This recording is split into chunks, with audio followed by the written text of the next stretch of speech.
Here we go.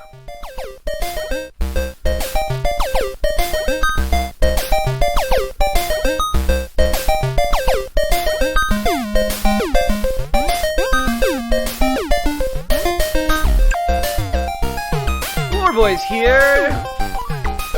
We're here back in the old studio, back in my apartment, James Miller, and I'm joined here with... It's just Pete this time. Just Peter O'Donohue. Yeah. Type /listened in the chat right now to find out how much Lore Boys you've listened to. Yep. Ethan's actually, he's been taking school lately, but it's a different kind of school. They're teaching him to be a worse lover because anytime anyone would have sex with him, it was just too good. It was too good. Yeah, exactly. Couldn't go back. Yeah. So they were apparently today he told us like that he learned that if you don't get hard, that's like the first step in having terrible sex. But anyways, not to dive too deep into this. That's going to be your artwork for this episode. I don't even know. What the fuck are we talking about? So today's episode, wanted to talk about World of Warcraft. Shocker, I've been playing it for the last 2 weeks since it came out. Is World of Warcraft the new BattleTech / Magic the Gathering? is that what our podcast is going to just rotate into? I found a cool arc, actually, that I wouldn't mind exploring. It could be 2 episodes. It might be that we just end it where we end it here and we don't have to go into the part 2 because... Leave you hanging. Yeah. Which is the second thing Ethan learned about being a terrible lover.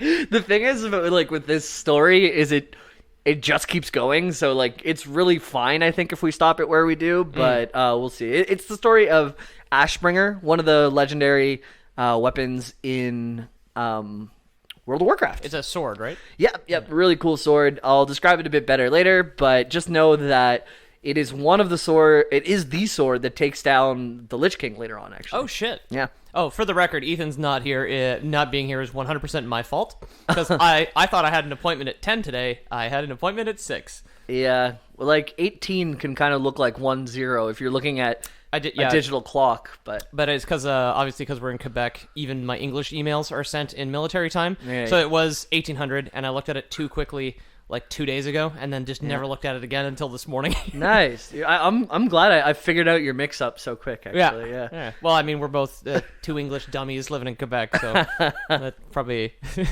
2 peas in a pod we is. So Ashbringer, then. Yeah, so the way that we got to this is in World of Warcraft. I've been playing a lot. Like 2 bars from level 41. Right now, I'm still logged in as we're recording, so I don't get kicked to those nasty queues. I can't believe there's still fucking queues. It's been like 10 days. Yeah, they're better, but they still exist. And then there was this whole thing where Blizzard was getting DDoSed all weekend too, so like even if you did get past the queues, you would get kicked like every 45 minutes or so. Yeah, 12,000 ping. Yeah. It was funny to watch the streamers who get really mad at stuff, like get halfway through a dungeon and get kicked and like scream at their computer, but yeah, I mean, that's when it's your job. The hacker was posting screenshots of those same streamers though, so they were playing into it. They shouldn't have done it as much, but I think they got him. The DDoSing stopped, but we'll see. I found the guy on Facebook. I sent him a message, actually, the DDoSer. Really? He didn't reply.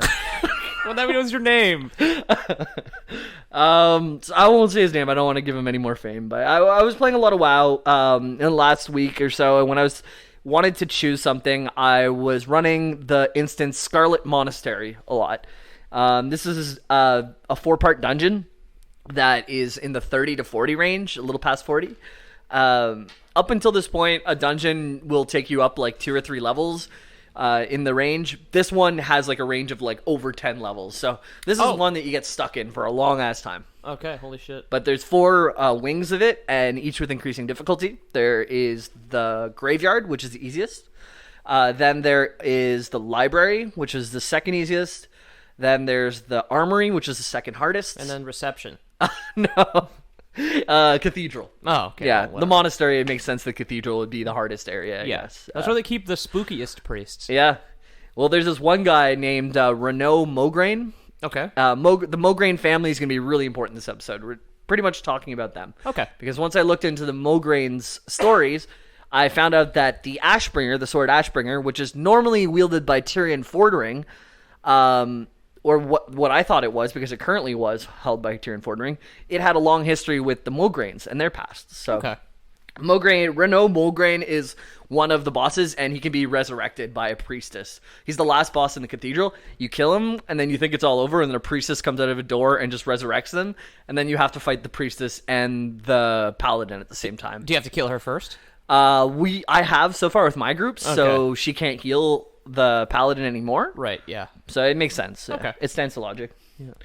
So it's tied with Ashbringer, the sword that brought down the Lich King eventually in the hands of Tyrion Fordring. But we're just going to follow the creation of Ashbringer and how it eventually became what it was. Okay, and we have 2 episodes about Arthas Menethil, Right. if you want more WoW goodness. And then we also have a thing about Witchwood, which is like also Warcraft adjacent from Hearthstone. Yeah, it's the werewolves, basically, the wyvern, Weevil? Fuck, I'm forgetting the names, but it follows Arugal, and that's in Shadowfang Keep would be the dungeon that goes with that one. I don't think this is our 100th episode, but it's coming up. Yeah, I don't know, yeah. But so this sword, how is it made? It was like, okay, what is it, first of all? First of all, it is a really big 2-handed sword. Okay. If you picture, it has kind of a rectangular blade, but with a tapered top. And at the top back edge of the blade, there's a semicircle missing with what looks like a coin with a silver hand on it. So when you sent me a picture of that, I thought that was a joke. No. Because of the hand in it. No, that's real. And one of the guys who first wields this is a part of the Silver Hand, which is an order of paladins. You remember Uther Lightbringer? Yeah. He was also in this order. And so this sword was made with the intention to kill the Scourge and kill the undead. Okay. And its whole thing is like when you swing it through a zombie, the zombie just turns to ash. Oh, that makes sense. Yeah. Okay. Yeah, Ashbringer. And then it leaves... That makes a lot more sense than what I had originally imagined, in which there was just a bag of ashes that came with it. Oh, no. So you were then subsequently the Ashbringer. Right. Yeah. And I didn't think that. I'm not that stupid. It's a funny visual. So it shares its name with its original wielder. Alexandros Mograine was also known as Ashbringer. Okay. But he was the guy who helps create the blade. Okay. Yeah. He was a High Lord of the Silver Hand, and he is the father of Renault, and that's the boss that I was just Renault telling you. Mograine, right, is the dude in the cathedral who gets resurrected, and you can kill him. And there's a third Mograine called Darian, which is the youngest son of the Mograines. And these are the 3 Mograines you'll have to know. Renault, who is kind of like the bad brother. Okay. Darian, who's like the good brother. And then Alexandros, who is the father. Dad. Yeah. All right.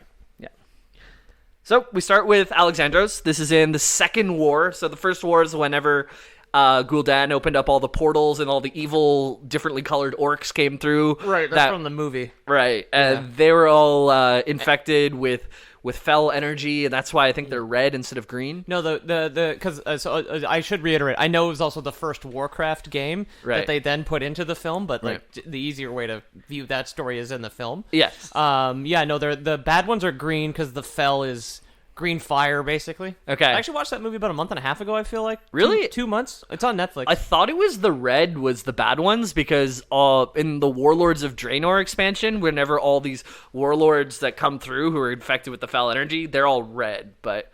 That's weird. I could be wrong. Anyways, there's a bad color and there's a good color, and Gul'dan brought all the bad colored orcs who were evil through. Yeah. And that's where the Horde got its name, was the Horde of orcs coming through. Which is the not the Alliance, which is the good faction, or good quotation mark. Depending on who you ask. Exactly. Yeah. It's the Horde. But in the Second War, so this is around the time of Burning Crusade expansion. So that's the first expansion after Vanilla WoW. Oh, for some reason I always thought Lich King was the first one. No, Lich King is the second one. Okay. So that's it goes level 60 for Classic, level 70 for Burning Crusade, and then level 80 for Lich King. Okay. Yeah, I joined around the Lich King time, like just at the end of BC. So yeah, this is way back in the Second War, during the siege of Blackrock Spire. All the forces, Horde forces, got basically pushed all the way back to Blackrock Mountain, and they're having their final stand on this big mountain. And Alexandros, he spotted an orc warlock off in the distance, and he ordered his men to go get them because he noticed that a lot of the bad stuff that was happening was coming from this warlock's energies kind of thing. Was it Gul'dan? No. No, it looked a lot like Gul'dan, though, from the pictures I saw, but Okay, you can just picture evil orc warlock that has kind of like a skull that he's wearing on top with like kind of green coming out of the eyes of the skull and pauldrons of bones and things like that. That's always a dead giveaway. Yeah. The bone pauldrons. you can't trust a man with bone pauldrons. It's like everybody in the room dressed completely normally, and then there's one guy with the bone pauldrons just like, you got something you're not telling us there, Gul'dan? Me? No. Just a normal dude doing my normal thing. A lot of evil shit around here. Yep. He might have been a David Bowie fan because this orc had a dark crystal that he was using to, I guess, do all this energy stuff. David Bowie is not in the Dark Crystal. Who is it again? Nobody. There's no humans in it. I was thinking of David Bowie's in Labyrinth. I was thinking of Labyrinth. The other Muppet movie, yeah. That other cult classic. Yeah. But... speaking of which, it's going to be relevant when this episode comes out, and hopefully forever. That Dark Crystal Age of Resistance Netflix show is some top-tier television. Really? You remember back in the day when Netflix was just, like, could do no wrong? Like, maybe 3-4 years ago, like, season 1 of Daredevil, all that shit? Yeah. Like... Fucking Dark Crystal, currently, the series, is making me nostalgic for, like, old Netflix. It's dude. Tremendous. It's so good. Okay. I need to, like, get my Netflix subscription back. I just have not been watching any TV, but with WoW, I've been kind of craving something to put on the TV at the same time because it doesn't take all of your attention. Yeah. So, yeah. Yeah, I mean, Cool. Definitely Age of Resistance, top tier. Cool. So yeah, they kill this orc. He sends all his best men ahead. They eventually kill this orc with some casualties. But the thing that's interesting about this is the orc left behind a dark crystal.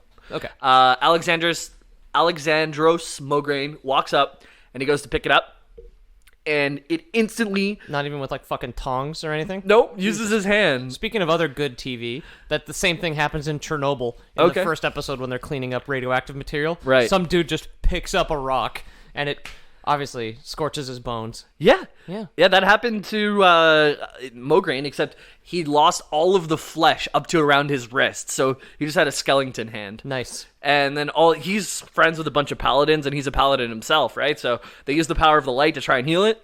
Nothing. Oh, and we established in a previous episode the light is in quotes not quite God. It's legally distinct God, basically. It's the equivalent to like the dust in Peter Pan. It makes you believe, if you believe something hard enough, it can actually happen. Sweet. Okay. Yeah. So I was looking, because originally I wasn't going to do this, the Ashbringer. I was going to do Shadow Priests and how they became Shadow Priests and what the light is versus what a shadow is. And it kind of got really foggy, and the light really boiled down to how faithful are you and how much do you believe something can happen. And a lot of the time you can just make shit happen. Cool. Yeah. Nice. Okay. And then the shadow stuff is just bad stuff from the other side of the portal. Yeah. But that's what I play as right now, and I'm having a lot of fun with it. Shadow Priest. Yeah. Exactly. Get some bone pauldrons. Oh yeah, I'm working on them. Blend Yeah. into corporate WoW flawlessly. Okay, so they tried to use the light to heal him, which is God as fuck, and it didn't work. Yep. So he's stuck with a skeleton hand, and he marches home. They end up winning this battle, and they all go home. Play some sick pranks on people though. Yeah. Right? Exactly. Just like think about he's like whatever making some paninis and then like closes it down on his bone hand. He's like, oh no, and everybody panics. He's like, idiot, I lost it a long time ago. Yeah. Or like plug in something and just like, oh, and then like show everyone your bone hand.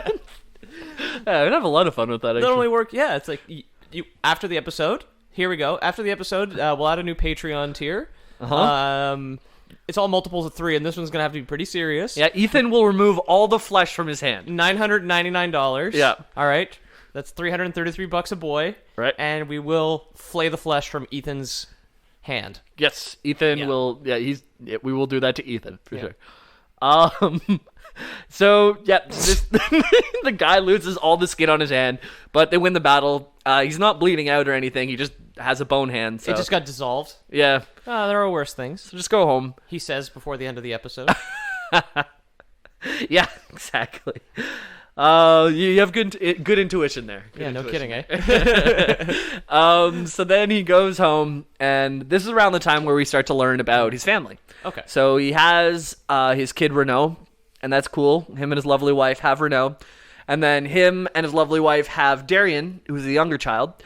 And Darian is born, and he's not breathing properly. Okay. So Alexandros rushes down to the water, dunks his baby in, and the cold water and the shock just brings the baby back.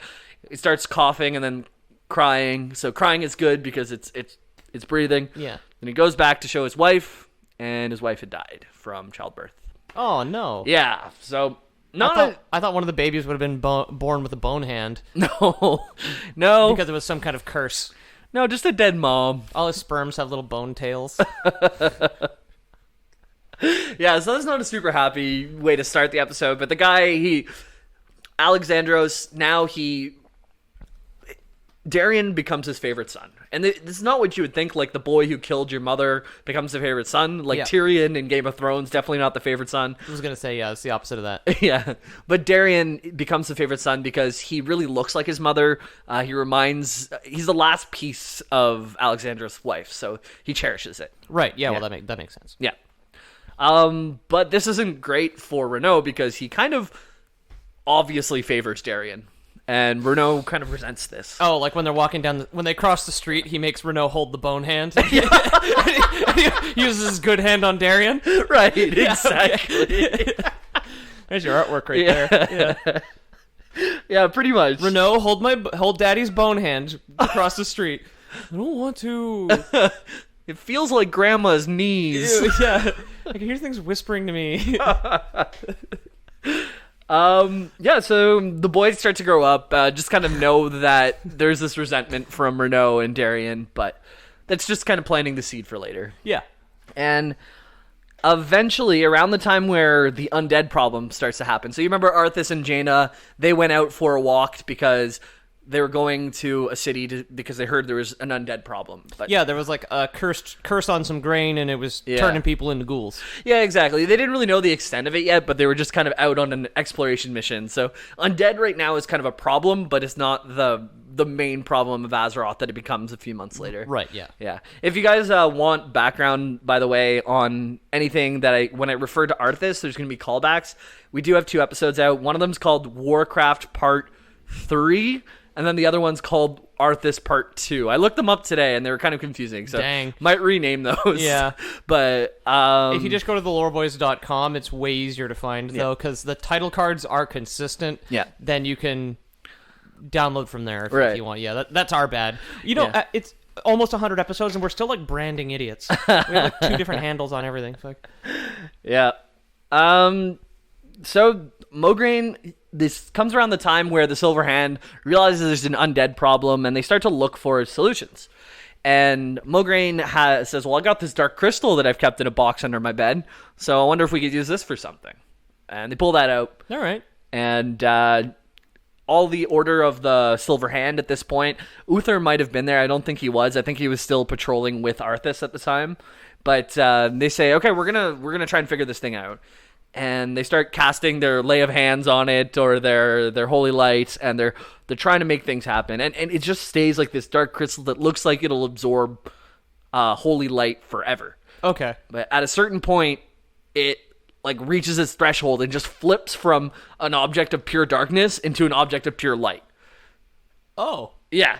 So it was filling up, and then as soon as it got to enough, some sort of threshold was passed, and it just all the light flowed out of it. And Mograine grabs it with his skeleton hand, turns back to a normal hand. Oh shit! And his soul was completely cleansed, pure light. So all of his sins absolved. He is a being of pure light now, and he has this crystal. I never ever in a million years would have thought that would work. Yeah. No, what if we just keep pumping light into it? Yeah. Like, oh, okay. Yeah, but this keeps going back to the light is just something that if you believe hard enough, it'll work. The crystal just got exacerbated at one point. It's like, fine. You can fly. Yeah, it's so the light seems like a really easy writing way to just get out of something because you can just say the light overcame it whenever you really want, but That's Alliance Paladin bullshit. So Well, that's also like the Force in Star Wars, or like Adam in BioShock is Right. like in a lot of cases is plot hole filler. Yep. Where it's just like wrote yourself into a corner, then you just build a little hill out of the Force or out of Adam, and you Yeah. just crawl your way out. That's why you should play Horde though, because Horde doesn't have a stupid story like that. Yeah, no, that's shit. I play as an undead character, and this is just a little lore tidbit from the last time. When Sylvanas and Arthas split from each other, Sylvanas was able to kind of like hive mind her own section of undead, and they became the Forsaken. Right, yeah. And then the Scourge are the group that Arthas still has control over. So if you play as undead in the game, you're playing as the Forsaken, not as a minion of Arthas. Okay, cool. Yeah. Yeah, because the minions of Arthas look different, don't they? They have like longer faces and fangs. Yeah, they're all. Oh yeah, I know what you're talking about. Actually, now that you mention it, yeah, that definitely is one breed of them. But... In my Googling for references, I saw a bunch of... I've seen so many things, Jamie. Nice, dude. Sorry, my World of Warcraft music started playing, and I had to turn that off. Oh, I couldn't hear it. It actually might be good background music Yeah. for the episode. So yeah, now they have this thing of pure light, and what can they do with it? They don't know. Heal back at least one hand to the wrist. Yep. So that's done. They did that. Seems worse than just lay on hands, though. There's some sort of wordplay in there somewhere about Yeah, lay on hands yeah. and restore hand. Yeah, so this is around this time the climate of the world is changing because Arthas now has decided to cleanse all of Stratholme. This is when he killed all the people because they had the risk of being infected, which is kind of an emotionally or a morally dodgy kind of subject. Because, like, yes, I'm trying to save the rest of this of all the people, but did I really have to kill everyone in one town to do it? It's the push the fat man riddle for the train, except Yeah. the fat man is like an entire village of women and children. Yeah, Yeah. exactly. And you don't even know if it'll stop the train. Yeah, exactly. Oh, yeah, that. Yeah. And wouldn't you just know? It didn't. Yeah, so that kind of sucked, but yeah, Stratholme, good things don't happen in Stratholme. We're going to talk about Stratholme 2 more times this episode. Okay. And never good things come out of Stratholme. Put up a fence, just keep people out. For real, man. So now that after Arthas did that to the town, Uther said, Arthas, you've crossed a terrible threshold. You can't do this. And Arthas said, you and the Silver Hand, you don't work for the kingdom anymore. Get the fuck out of here. Okay. We're denouncing you. So that happened in the last episode, but this also affects the Mograines because they are part of the Silver Hand. So now they don't have a job. Shit. So Mograine says, well, I'm going to go off to Ironforge. I'm going to bring this crystal of pure light, and we're going to bring this and see if someone could make it into something useful. Ironforge is filled with dwarves who are master blacksmiths. Yeah. And so they go off there. And who do they run into but Magni Bronzebeard? Oh, he had helped train Arthas, didn't he? This is the brother of the guy. So Muradin. Okay. Meriden, that's Muradin, it. yeah. Muradin was the guy who taught him the double kick into the gut. Yes. And also just forged his brick on a rope that he wielded with honor or whatever. Yes. Yeah. Exactly. But if you also remember when Arthas pulled Frostmourne from the glacier exploded and killed Muradin. Yes. Yeah. This is right after that happened. So Magni right now is in a furious mood. His brother just died, and he has a good feeling it has to do with the undead. So he hates the undead. He fucking hates them. And so now his friend Alexandra shows up with this object of pure light. Magni is a guy who builds swords for a living. Yeah. And he's furious. And it's said that master blacksmiths can put their emotions into the blade as they're doing it. So very Lord of the Ringsy. Yeah. WoW has borrowed a lot of themes from a lot of fantasy for sure. We've all borrowed things from Lord of the Rings. Fucking yeah.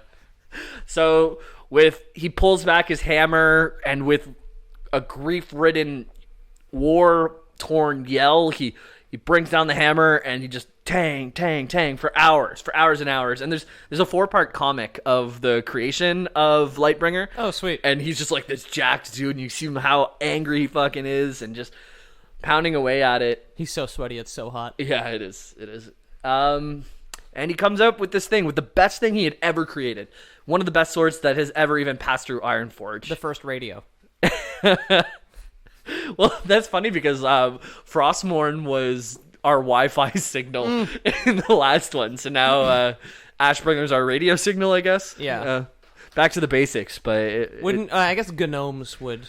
You'd get gnomed and they'd make some radio. Yeah, gnome engineering, all that stuff, yeah. Robot ostrich. Yeah, no, engineering, by the way, in Classic is way more impactful than engineering in anything else. Like, the items actually do things. There's a hat that you can use to mind control an enemy. Holy fuck. Yeah. Damn. You have, like, grenades. You have, like, shoes that'll make you go faster. You can build, like, an ostrich to ride around on. Like, you can build wheelies yeah. to get away from your feelies. Yeah, so Myrddin puts his heart and soul into this thing, and Alexandros picks it up, and he takes it on, and it feels like an extension of him. He takes on the namesake. Ashbringer is a sword. He is Ashbringer. Okay. Yeah. And he swings it around, complete ease. He starts to head home to go see his boys because he heard that Arthas came home and killed his father and is storming Lordaeron. Oh, yeah, that...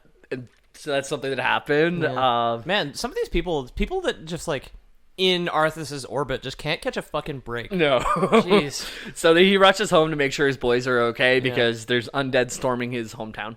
He was happy to see that the boys had evacuated to a nearby small town. Yeah, especially his younger son, though. He was much happier about that. Yeah, exactly. Yeah. Oh, Darian, you're okay. You're okay. Yeah. Renault's like, me too, Papa. He, like, pushes him away. Sure you are. Yeah. But on the way home, also while he was on his way back to his boys, he ran into a few undead, and he saw how perfect this blade is. It's meant for killing undead. Did it turn them to ash? Yes. Yeah, yes. Like, you could slice through 5 of them at once, and they would all just go poof, poof, poof, and then there's just charred bones left on the ground. Yeah. Does it have a special effect in game? So you can only get it in the Legion expansion, which is like way past these events. Okay. And the whole gimmick for that thing is everybody gets an artifact weapon, which is for their class. Exactly. So you just get like every single paladin is going to have an Ashbringer. Man. Every single they're not as special at that time. Yeah, well, of course. Yeah. So I don't know. Bronzebeard's working his ass off making all those Lightbringers, just like. Yeah.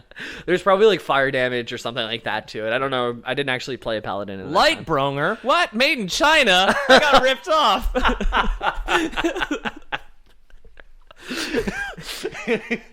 It only turns undead to dirt. Yeah. Yeah, sorry. Ashbringer. With 2 dots over it, just like some IKEA shit. Yeah, so where were we now? So Alexandros had slain, so this time passes.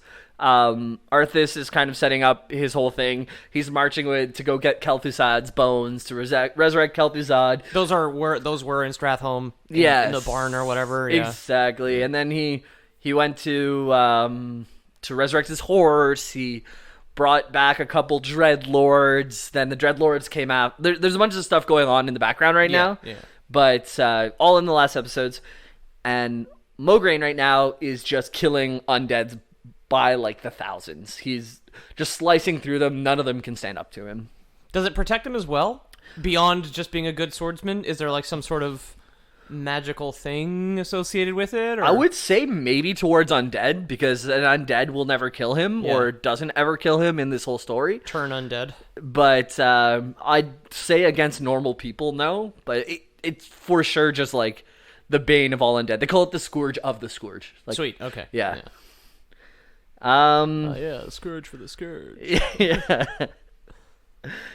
So then Alexandros is he gets called off to Stratholme to go there, and he goes with a friend, and they go to cleanse it of the undead because there's a lot of undead there. I guess all the people that Arthas killed, he also raised afterwards, which is kind of fucked up. That's a good investment on his part, honestly. But they all have broken knees because he was still using the hammer back then. Yeah. The brick on a string. Yeah. It's a brick on a rope. So Alexandros' friend, I left him unnamed because he dies so quickly, but he gets sidetracked from Alexandros. Alexandros is still in the middle of the town, just hordes and hordes of these undead, these abominations, these giant ones, these small ones that just used to be people, all coming at him, and he's just slicing through them. His friend kind of gets pulled off into a building, and he sees a dreadlord. So those are the big demon boys that we remember from last time. This one is named Balnazar. Okay. He's not in the previous WoW, like Arthas episodes? No. With the last one we had, why am I struggling with this? Mal'Ganis. Yeah. Then Archimonde and Tichondrius, I want to say, are the three from the last one. Okay. But I'm not 100% on that. I think I'm at least 2 out of 3. At least 2 out of 3. I remember Mal'Ganis' name. Yeah. Because when I was, like, constructing a fantasy name in my head, I was like, Malgalore, which is, Mal'Ganis was the one who inspired Arthas to go to Northrend to go find the sword. Yeah, I remember that. Yeah. Yeah, he told him, it's like, yay, yeah. And he's like, what that seemed like a good idea, right? Yeah. And he's like, what did the sword tell you? Because the sword started whispering to him. Yes, yeah. The sword said, I'll fucking kill you. Then he slays Mal'Ganis the first thing, which is pretty badass, but kind of sucks too. For him. Yeah, well, for everyone. One fewer Dreadlord in the world. So, come on. I think I would have preferred Mal'Ganis than Arthas than long term, but yeah. But anyways, there's countless undead waiting for Alexandros, so he started slaying them, and Balnazar kills his friend, but not only kills his friend, goes inside of him and like devours his soul from the inside out and takes control of his body. Cool. And his friend is also very influential in the Silver Hand and has a lot of power there. So he's possessed, sort of? Yeah. He's like a husk. So a Dreadlord goes into his friend. We'll just call the friend Balnazar from now on because it's the name of the Dreadlord. Yeah. And he starts to tamper with what's going on in the Paladins' whole organization. One of the paladins in the organization is Renault, the younger kid with the chip on his shoulder. Yeah. Or the older kid, sorry. The older of the two brothers, but the younger boy. Yeah. And he... Renault and Darian. Darian, right. Okay. Darian, we're not going to talk too much, just a little bit at the end kind of thing. But Renault, I just wanted to make sure I had their names, yeah. Yeah. So Renault, the older brother who doesn't quite feel as loved by his father, he starts talking with Balnazar, and Balnazar starts convincing him that maybe your father isn't fit to lead or to have that sword anymore. And Renault's thinking, yeah, you know what? He's making a lot of bad decisions. Like he doesn't love me as much as my brother. That's one bad decision. I think so. Yeah. I mean, that is a very bad decision to like have a favorite child. Yeah. That's fucked up. So if you remember from Arthas, like Arthas killed his own horse, and that kind of broke the integrity of him as a human. And then the Dreadlord Mal'Ganis was kind of able to manipulate him, and Kel'Thuzad was able to manipulate him to lead the undead eventually. Yeah. Okay. Yeah. So this is kind of the moment where Renault they found the insecurity. The Balnazar knows that his brother is favored. So he starts building on that. That's a lot of the ways people actually get into real cults. Yeah. Yeah. Yeah, exactly. Just find some insecurities and go, wow, that's why there's so many doomsday preppers and all these things. Yeah, exactly. I mean, I'm real insecure about that comet. Have I got a solution for you? You need to spend all your money on tinned beans. And then kill yourself so we can get on that comet. One day, Renault goes and rouses his father and says, hurry up, quick. The undead, they've captured Darian, and they've brought him to Stratholme, and they've kidnapped him. He hasn't turned yet. There's time. You can save him. So Mograine rushes off, and he brings Ashbringer with him, and he goes there, and it's almost obviously a trap. There are so many undead there. There's these abominations, these things that are like sewn together that stand probably like 20 feet high in real life, and they have these 2 giant hooks that they use for weapons. Yeah, I've seen those, yeah. Yeah. There's all the normal undead with their pitchforks and whatever they can muster together. And you can picture Mograine just at the center of the city, and these hulking abominations all around him, and all these people around him, and they're all closing in. And Alexandros Mograine, he is fighting so well. He fought for hours and hours and hours. What was the largest horde of undead that they had seen? Horde is a bad word choice, but the largest group of undead that Yeah. they've seen in one place. A gang? Is that the proper term? A flock? Yeah, I think a horde is fine, but just in the context of WoW, it makes you Yeah. think of something else, right? A gaggle of undead. I don't know. Yeah, it's probably gaggle. A haunt. Yeah, so he does really well, and he fights for hours, and the numbers are really starting to dwindle. Like, there's a chance he's going to get out of here. In a moment of him just being fatigued, he drops the sword, and he's catching his breath. And Renault comes out from nowhere, grabs his sword, and stabs his father in the back. Yeah, I figured he was gonna. I thought he was gonna kill his younger brother for a second, but Yeah. then once I realized, yeah, okay. A lot of patricide in World of Warcraft, I'm realizing. Yeah.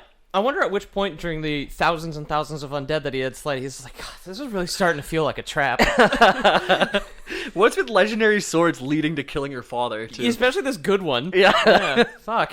Oh, yeah, so this one is no longer a good one. It now becomes corrupted Ashbringer. Again? Yeah. Well, I guess it was a corrupted crystal, and then it was Ashbringer, and then it corrupted Ashbringer. So I think, like, the little crystal part of it can kind of flip it back and forth, because it does come back to a pure Ashbringer way down the line. Okay. When it actually is used to kill the Lich King, it is pure again. Right. For now, it's corrupted. Dang. And that little coin with the hand on it, Flip that's to a middle finger. not far off, a skull. Oh, okay. Yeah. Okay. Um, That's a pretty good indicator. yeah. At least you know what you're looking at. It goes from having this red hue to this green hue. It's honest. Yeah. That's good. Yep. Evil is honest. At least you can expect that. Yeah. Yeah. Kill your dad. So now he's slain by his own namesake. The Ashbringer is slain by the Ashbringer. The Scourge of the Scourge of the Scourge, I guess. Oh, yeah. Yeah. Just tacking on scourges every time it changes teams. Yeah. So now the demons behind this plan were Balnazar and also Kel'Thuzad. Oh. So Welcome back, buddy. Yeah, he's really into corrupting young men to kill their fathers. It's this thing he has. That's some stuff Freud would say about that. Yeah. And Kel'Thuzad knew that Alexandros Morgraine was a formidable enemy to the Horde, which is why he staged his assassination, but he knew he would be an even better ally. So you can bring him back from the dead. Yes. So he didn't bring him back from the dead right away. What he did was he took his corpse all the way to Naxxramas, the hardest raid content in all of Vanilla WoW. Okay. It's like this floating fortress above a burning city. Like it's ominous as fuck. People don't go to Naxxramas and come back. The best players in the world have lost their guilds to Naxxramas. It's the dangerous place. Okay, sweet. For in real life people and in the game people. If I can step in the door of Naxxramas and not even kill anything, just like see what it looks like on the inside, I'll have counted myself very lucky. Oh shit, really? Holy in Classic fuck. WoW.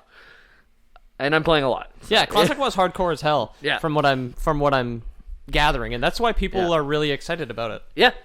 No, it's they tick off the training wheels, man. It's just it is what it is, and it's a lot of fun. So now he tortures the body of Alexandros, to the point where he's a shell of his former self. Remember, this guy used to be filled with light and pure of soul, and now he's in this evil undead floating fortress being tortured by one of the worst necromancers around. And he becomes one of the bosses in Naxxramas. Oh, okay. There's a boss fight called the Four Horsemen, and there's 4 horsemen, and you have to fight them. And it's I think it's like the second or third boss. I'm not sure because I've never run it, but be sure it is an intensely hard fight, and anyone who's really hardcore at WoW will remember that fight. Which one is he? He is the third horseman. Okay. They're all standing kind of like, there's like almost a stage whenever you enter that room, and they're all standing in a row or line just like facing you. Sweet, okay, yeah. So he's one of them, and I'm not sure how the boss fight plays out. I should have looked it up, but he's one of them. I'm not sure if you have to fight all 4 at once or if it's like one by one kind of thing. Okay. But it'll be hard, for sure. So one of his voice lines is like a really creepy, like, I was pure, because he like used to be pure and now he's and like he can this... kind of remember. Yeah. Yeah.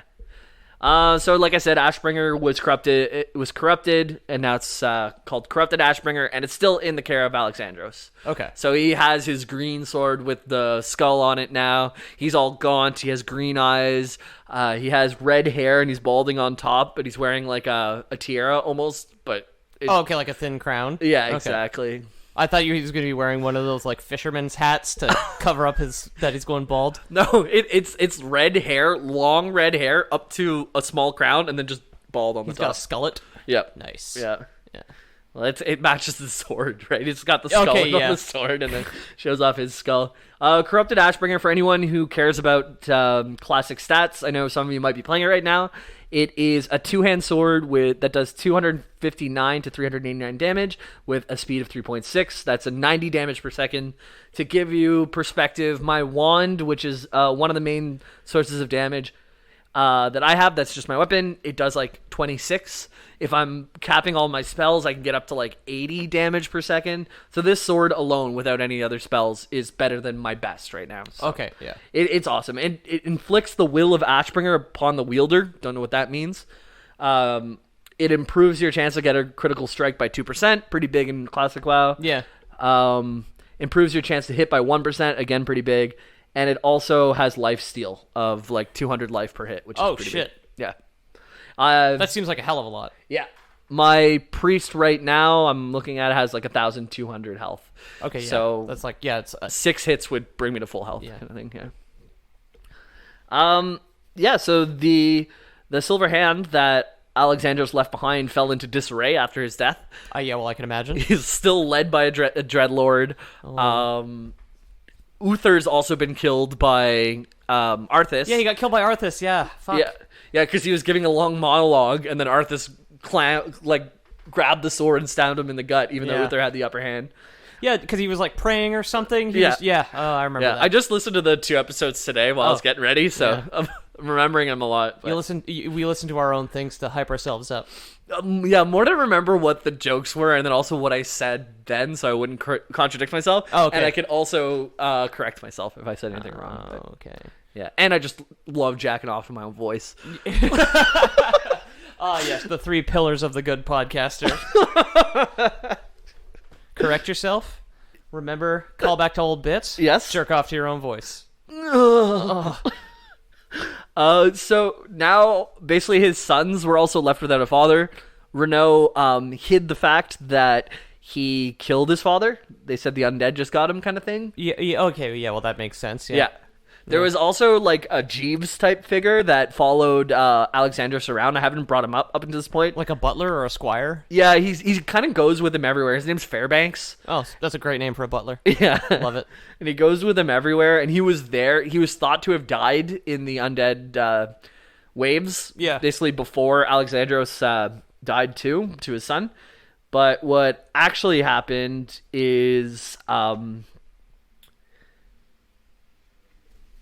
that he survived. Sorry. Yeah, I was someone whispered me on WoW. I should not have my computer open Jamie, while I'm looking. I thought you had a stroke. No. So what actually happened is Fairbanks, the butler, was still alive. He clambered home much later, kind of thing, and said Renaud is an asshole. He killed his father. He killed his father. And Renaud and Balthazar just kind of looked at him and said, "Oh, you must be turned. You must have got bit by an undead, didn't you?" And then he's like, no, I'm telling the truth. Like, this is what happened. This is what happened. And then nobody listened to him, and they just pretended he got bit by undead and killed him. Oh, okay. Yeah. He's a zombie. Get him. Yeah, exactly. Which kind of sucks because How'd you get away? Oh, we the help very good at blending into the background, sir. I've made a career of being unseen. Yeah. Just like standing quietly still next to a pantry and just like chaos around him. Holding a little silver plate with a napkin on it. Yeah, pretty much, dude. One quiche. Yeah, so now Renaud leaves the Silver Hand, and so does Darien. Balthazar is still kind of in control of the Silver Hand. Renaud kind of wants to do his own thing. He wants to leave his old life behind. If he could kill his brother too, he probably would. But he just can't figure out how. Yeah. Darn it. Those gorgeous little blue eyes and that little cute button nose, you just can't kill him. Yeah, so Renault, he goes to join what was known as the Scarlet Crusade. So that's the Scarlet Monastery, those 10-level dungeon that I was talking about. Right, yeah. These are a bunch of paladins who live there. They're kind of like in their foundations, they have good things. Like, we believe in the light and we love one another. But then they're also like obscenely racist. And if you're not human, you should die. So they want to kill all the undead, but that also extends to the trolls, to the orcs, to the night elves, to the blood elves. Oh, even the alliance races. To everything. Oh, fuck. Okay, They just want everything except for humans to be dead. I see. Gnomes, dwarves, everything. So. Especially gnomes. Yeah, those little fucking short-legged fucks. Yeah, their mind control helmets and shit. Yeah, that'd actually be some good propaganda, right? Like, yeah, the mind control helmets, and yeah, they live in caves, so uncouth. Yeah, and Darian, he goes off to join the Argent Dawn. So these are just okay, argent as in silver in French. Yes. Yeah. Okay. Yeah. So the Argent Dawn, they're better guys. They're paladins. I don't know as much about them, but I know that they're not obscene racists. So, well, that's a start. Yeah, they might be trying to kill werewolves. I get the feeling that the Argent Dawn was going after the werewolves, but other than that, they're cool with other races. Okay, yeah. Except werewolves. Yeah. Oh, as far as you know, I have this weird memory of citation needed. Yeah, exactly. I feel like they hate someone, but yeah, I'm not sure who. I haven't checked the literature recently. Can't remember who I'm supposed to hate. That's sad, but a little bit true. All right. So Darian, he one day meets up with a troll, and the troll is named, I have it here, Zabra Hex. Okay. And Zabra Hex, he was once spared by Alexandros Mograine in battle. And he held the Ashbringer over him, I guess, or whatever it was at the time, and said, just go your own way kind of thing. You're not undead. Yeah. Trolls in WoW, very into the voodoo. They kind of talk with this dialect that... they have that Caribbean accent sort exactly. Of thing. Yeah. If it was made today, they probably wouldn't have it, but this is how they talk, and they... Watch out for the voodoo man. Oh, I got disconnected for a while. Rip. Yeah. Anyways, yeah, I talked shit about them. I said they shouldn't use that voice, and they're like, log you out then. Yeah. If you're not happy with it, you can play something else. Oh, you got me again. So Zabra Hex has kind of like this blood connection with Alexandros Mograine. Yeah. And he starts talking to Darian, and he's like, oh, I know you, and like, who's your father? And eventually they put all together that Alexandros is their tie. So Alexandros and Zabra knows that Alexandros is still alive in some way or another. His spirit is. Yeah. And Darian says, like, how do you know this? He says, I dream of him. He's in a floating fortress above a burning city. And to Darian, this sounds like nonsense, but we all know this is Naxxramas. Yeah. Which is the hardest raid content. So, Darian... Listen to me, wizard. I don't know how you'd make a city fly. That sounds ridiculous. So, Darian picks up his best paladins, and he goes off to Naxxramas, which is not a safe trek for anyone. He's, like, probably in his early 20s or something like that. He shouldn't be going, but he knows his father's there. He's his father's favorite. He probably loves his father, too. You know, his father has a mullet, and you gotta go take care of that. Yeah, he's just going to get rid of the party in the back. Yeah, exactly. That's the corrupted part of him. So he goes off and, like, miraculously makes it through the first bit of Naxxramas. He loses some friends along the way, but they make it to the Four Horsemen, and he kills his father again. But his father's evil spirit. So what this does is this destroys the undead body of Alexandros Mograine. Okay. But his evil spirit lives on within corrupted Ashbringer. Okay. And he whispers to his son Darian, saying, you need to escape Naxxramas right now. Just leave. Like, you need to get out of here. Because he knows how dangerous. Swords, too. Yeah. It's so fucking dangerous in there, too. Like, he shouldn't be in there. So he gets away. He lost a couple friends in there, but he gets away. And the sword says, bring me to Renault. I want to see your brother. And Darien only first now learns that his father was killed by his brother too. Right, yeah, he from the troll. Exactly. Yeah. So Which he didn't. is what, Nashram Hex? No, it's Zabra Hex. Zabra Hex. And then excuse me. Naxxramas is the. Yeah, I put those together. Yeah. Because I'm a dumb brain. So he goes down to see Renault. Renault is furious to even see his brother. Right now, he's the leader of a huge racist cult. He's killed his father. He's under the influence of a dreadlord. And his cute little brother, who is the symbol of everything he hated, shows up. Yeah. So he's really mad. And he brings up his sword, and he's about to kill his small brother. And just as that happens, the spirit of Alexander Smograin shows himself. So the father's spirit to the son who committed patricide. And he starts groveling, like the boy. Renault drops to his knees. I'm sorry, father. Forgive me. Forgive me. This is something that he obviously regrets on some levels. So he's really sad about it. And what happens is Alexander Smograin brings corrupted Ashbringer and drives it through his son's chest. Okay, so as a spirit of light, Yes. he manages to wield the sword that he was just inside and Yes. kill his evil son with it. Right. Very good. Okay. Yeah, he exited the sword to wield the sword and killed him with the sword. Sweet. Okay, yeah. Yes. So full circle, the boy kills his father with the sword. The father kills the boy with the same sword. Right, which is very uncommon generally. Right. Right. Yes, exactly. So that was kind of at the end of where I left it for Ashbringer. It goes on to also be welled by Darien for a while as corrupted Ashbringer, and he has a big act that turns it back into the normal Ashbringer eventually. Cool. You know what? We have 10 minutes. I think I can just run through. But Sure. Yeah, I was gonna say it's probably just a little bit shorter because we're down a man. So, Yeah. But yeah, absolutely. I'd rather finish it off. My details might be a little fuzzy on this because I just watched videos about it. I didn't Jamie's a good lover. He's gonna finish it off. So Darien wields this thing for a while. Eventually, there's a big fight with undead, and they can't actually hold these off. And the corrupted Lightbringer, the corrupted Ashbringer is still hitting its way through all these undead. Even though it's corrupted, it still does the same. It still works. So that I'm not clear on because I didn't super research this part, but I know he's using it still. Darien's using it, and it's about to change back into its original form. Okay.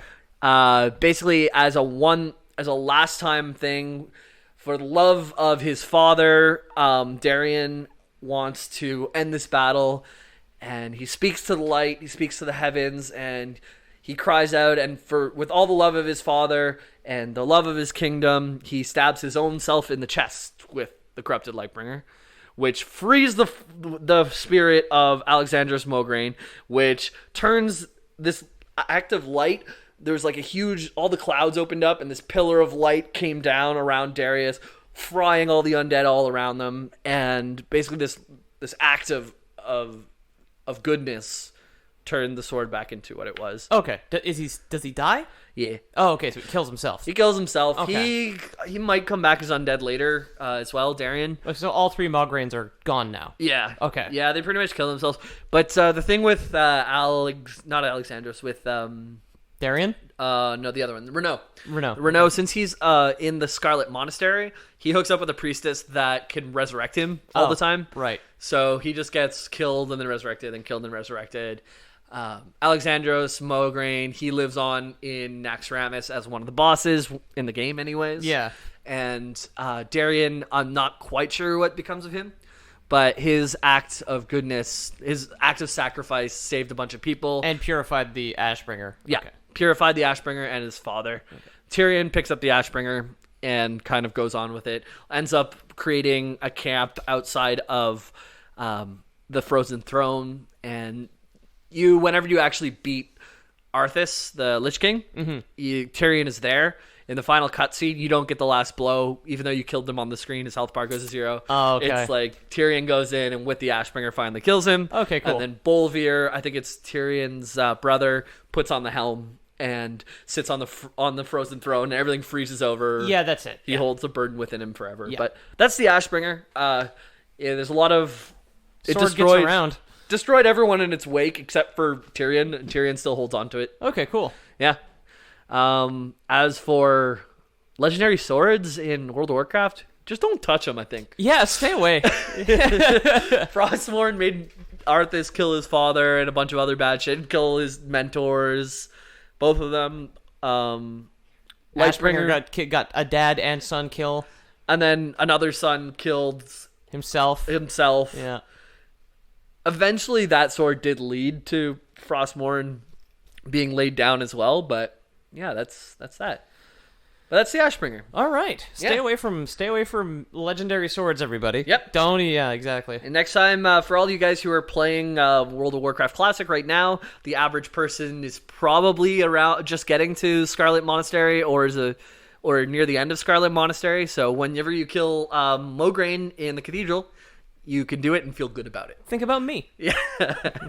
You can kill the guy and know he killed his father and know that he sucks, and then kill the priestess right after and then kill him. And again. Cool. Yeah. So that's it for me. Are we doing Lore Boys Prime? Ethan's not here. I know. I was trying to think of like something. We can probably just mail out coupon books. But okay. Jamie, if I wanted to kill you and then subsequently have you kill me, how could I do that? And then so I could come out of a sword and wield my own self to kill. Yeah. You can find me at James Miller or TLB_James Miller on Instagram. And for World of Warcraft, you should send us a message and I'll get you on Battle.net. We'll play some stuff together. I'm on Incendious, so if you're making a new character, make it on Incendious. And Peter, where can I find you? I'm Ethan is at Ethan the Deadman on Twitter. That's his platform of choice. Yep. Harass him.